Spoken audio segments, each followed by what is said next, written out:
খবর পাইছি যে এখানে একটা দুর্ঘটনা ঘটছে। সিএনজিটা আসতেছিল আপনার মূলত ভেড়ামারার থেকে বাইপাস রোডে যে যাচ্ছিল, বর্তলে যাচ্ছে, আর বর্তল থেকে একটা গ্যাসের গাড়ি এদিকে যাচ্ছিল। গ্যাসের গাড়ি যাওয়ার পরে কুষ্টিয়া স্টোর্স বাড়ির সামনে একটা সংঘর্ষ ঘটছে।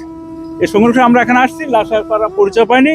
লাস্টে আপাতত আমরা মর্গে নিচ্ছি, মর্গে নেওয়ার পর ওখানে গিয়ে পরিচয় পাইলে পরে তারপরে নাম ঠিকানা জানানো যাবে। না না না, ড্রাইভার আটক হয়নি। আমরা খবর পাওয়ার পরে ড্রাইভার আমি পালিয়ে গেছি। মামলা প্রক্রিয়াধীন আর কি। তারা লাশের শনাক্ত করবো, তারা আসবে, তাদের সাথে ঘটনা বলতে তারা বাদী হলে তারা মামলা নেবে।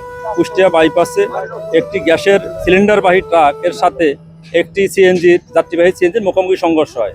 সংঘর্ষে স্পটেই 3 জন যাত্রী মানে সিএনজির আরোহীরা মারা যায়, আর 2 জনকে হাসপাতালে পাঠানো হয়।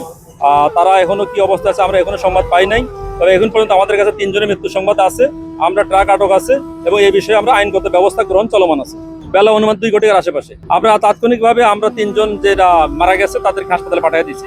আর আমাদের পৌঁছার আগে জনসাধারণ 2 জনকে হাসপাতালে পাঠিয়ে দেয়।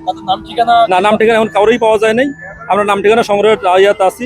ড্রাইভার পলাতক আছে, ট্রাকের ড্রাইভার পলাতক আছে, তবে ট্রাক আটক আছে।